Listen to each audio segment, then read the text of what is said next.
Hello' everyone, welcome to my YouTube channel. আজি মই বনাইছোঁ চয়াবিন আলু কাৰী, একেবাৰে নিৰামিষ তৰকাৰী। এই ৰেচিপিটো কেনে বনোৱা হয় আহক চাওঁ বাৰু। আপোনালোকে এনেকুৱা ধৰণৰ ৰেচিপি বনাই খাব, খুবেই ভালে লাগে।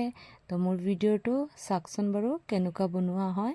প্ৰথমতে এটা কাঁহীখনত মই পানী লৈ লৈছোঁ অলপ পৰিমাণে, আৰু পানীত দিছোঁ এতিয়া চয়াবিনখিনি। আপোনালোকে যিমান বনাব সিমান দিব। মই 100 গ্ৰাম চয়াবিন ব্যৱহাৰ কৰিছোঁ, আৰু ইয়াত পানীত দি দিছোঁ 100 গ্ৰাম চয়াবিন। ধুনীয়া কৰি তিয়াই ৰাখি দিছোঁ 10 মিনিটমান। আৰু চয়াবিন কাৰীৰ কাৰণে মছলা কি বনোৱা হ'ব সেইটো আমি আগত ৰেডি কৰি লওঁ একেবাৰে।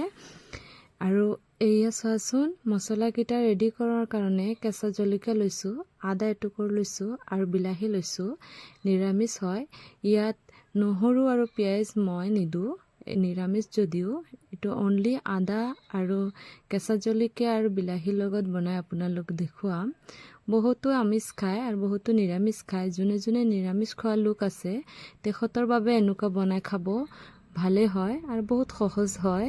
আৰু এই ৰেচিপিটো বনাই খাবলৈ আপোনালোকে বহুত টেষ্টিও পাব। প্লিজ আপোনালোকে ট্ৰাই কৰি এবাৰ চাব। আৰু মই মছলাখিনি এয়া চাওকচোন, পেষ্ট কৰি লৈ আহিলোঁ। ইয়াত 3 ধৰণৰ জলকীয়া, আদা আৰু বিলাহী। এইখিনিত মই চয়াবিন 10 মিনিটমান হৈ গ'ল। এইখিনি মই ধুনীয়া কৰি চেপি এটা প্লেটত লৈ ল'ম। চয়াবিনখিনি প্লেট চেপি পেলাই পানী পেলাই ইয়াত তিয়াই ওলাই ল'ম মই চয়াবিনখিনি। আৰু চয়াবিনখিনিত মই দি দিম সোৱাদ অনুসৰি নিমখ আৰু হালধি। আপোনালোকে মুখৰ সোৱাদ অনুসৰি দি দিব, যিমান নিমখ লাগে ইমানখিনি দিব।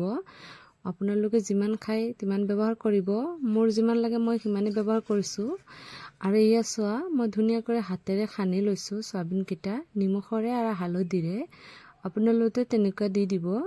কালাৰটো চয়াবিনৰ ধুনীয়া আহিব আৰু নিমখটো চয়াবিনৰ ভিতৰত লাগি যাব। আৰু এয়া মোৰ খানা হৈ গ'ল।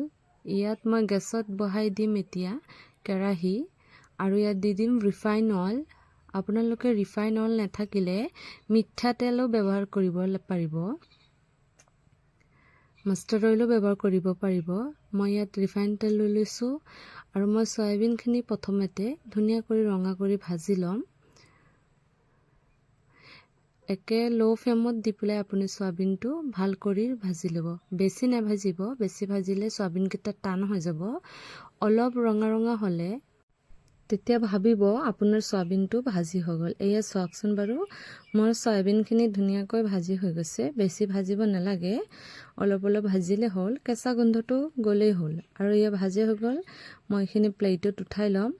আৰু চয়াবিন কাৰী বনাবৰ কাৰণে আপোনালোকে চয়াবিন 100 গ্ৰাম লৈ ল'ব, আৰু আলু লৈ ল'ব। আলুও ব্যৱহাৰ কৰিব। আপোনালোকে অলপ পৰিমাণে যদি আলু খুবেই ভাল নালাগে তেতিয়াহ'লে সৰু চাই এটা 200 গ্ৰাম সমান চাই এটা লৈ ল'ব, নহ'লে এটা ডাঙৰ চাই লৈ ল'ব। যোনে যেনেকুৱা ভাল পোৱা তেনেকুৱা চাইজৰ এটা আলু লৈ ল'ব। আৰু চয়াবিনখিনি উঠোৱাৰ পাছত প্লেটত এই কেৰাহীটোতো মই দি দিছোঁ ৰিফাইন অইল আন্দাজমতে, আৰু কাটি থোৱা ডাঙৰ এটা আলু লৈ লৈছোঁ। 250 গ্ৰামৰ সমান মই এটা আলু লৈ লৈছোঁ, ব্যৱহাৰ কৰিছোঁ চয়াবিন আলু কাৰী বনাবৰ কাৰণে।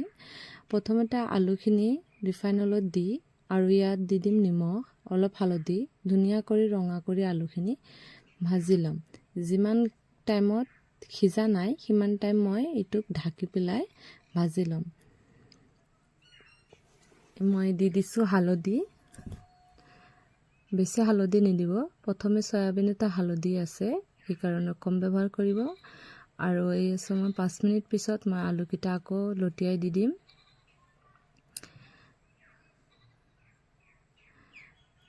চাওক, মোৰ আলু ভাজি হৈ গ'ল, তলফাৰে লাগি গ'ল, দেখা পাইছানে? একেবাৰে পাৰফেক্ট। ইয়াত চোৱাচোন, আলুকেইটা ধুনীয়া কৰি সিজি গৈছে। ইয়াত ভাজি থোৱা মই চয়াবিনকেইটি মই ঢালি দি দিম, ইয়াত একেলগে এড কৰি ল'ম। আৰু ধুনীয়া কৰি মই কেৰাহীত মাজত ধৰি আলুৱে আৰু চয়াবিনকেইটা ধুনীয়া কৰি একেলগে মিক্স কৰি আকৌ মই ভাজি ল'ম। তেতিয়া মানে মছলা ব্যৱহাৰ কৰিম। ইয়াত প্ৰথমে মই দি দিছোঁ জিৰা মছলা। মই ব্যৱহাৰ কৰিছোঁ এচামুচ জিৰা মছলা আৰু মই পেষ্ট কৰা ৰখা মছলাকেইটা মই এতিয়া দি দিম। এই পেষ্ট কৰা জলকীয়া, বিলাহী আৰু আদাৰ মছলাকেইটা পেষ্ট কৰা মই ইয়াত দি দিছোঁ। আৰু একেবাৰে ধুনীয়া কৰি মই ইয়াত কেৰাহীত একেলগে আলুৱে চয়াবিনে একেলগে মিক্স কৰি ল'ম। আৰু ধুনীয়া কৰি মিক্স হৈ গৈছে আৰু তলফালেও লাগি গৈ আছে। আপোনালোকে দেখিছেনে? মানে বহুত ধুনীয়া কৰি হৈ গৈছে। আপোনালোকে তেনেকুৱা শুকান শুকান খাব খুজিলে এনেকুৱাও ওলাব পাৰিব। আৰু যদি অলপ মানে জোল খায় তেতিয়া অলপ জোলো দিব পাৰিব। কিন্তু মই এইটো কাৰী বনাম, তেতিয়াহ'লে মই পানী অলপ এড কৰিম। ইমান জোল নাৰাখোঁ বাৰু, ইয়াত বেছিকৈ দিছোঁ কিয় ভালকৈ আলুকেইটা আৰু চয়াবিনকেইটা সিজিবৰ কাৰণে দিছোঁ।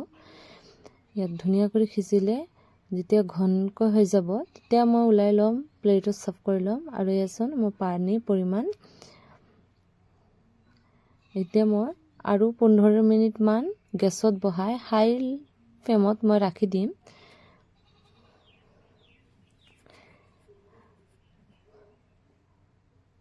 লাষ্টত উতলাৰ পাছত আপোনালোকেতো নিৰামিষ খায়নে, গোটা গৰম মছলাৰ পাউডাৰ আপোনালোকে ব্যৱহাৰ কৰিব পাৰিব। ডালচেনি, ইলাইচি, লৱং আৰু লং, জালুক এইবিলাক পেষ্ট কৰি আপোনালোকে ব্যৱহাৰ কৰিব পাৰে চয়াবিন কাৰীত। তো মই প্ৰথমে গৰম মছলাৰ পেকেট আছিলে, মই ইয়াত গৰম মছলা এড কৰি দিছোঁ। আৰু ইয়াত চোৱাচোন গৰম মছলা আপোনালোকে এনেকুৱা দি দিব ওপৰৰ ফালে ছটিয়াই লাষ্টত। আৰু ইয়াত হৈ গ'ল গৰম মছলা দিয়া আৰু মোৰ তৰকাৰীটো হৈ গ'ল। চাওকচোন চয়াবিন কাৰীটো ধুনীয়া হৈছে শুকান শুকান। এতিয়া মই প্লেটত চাৰ্ভ কৰাই আপোনালোকক দেখুৱাম বাৰু, চাই থাকক। আৰু আপোনালোকে যোনে যোনে এনেকুৱা আমিষ নাখায়, নিৰামিষ এনেকুৱা কাৰী বনাই পেলাই খাব পাৰিব। বহুত ভালে লাগে আৰু দেখিবলৈ বহুত ধুনীয়া হৈছে। চাওকচোন বাৰু মই কাৰীটো আজি বনাইছোঁ, ইমান টেষ্টি হৈছে।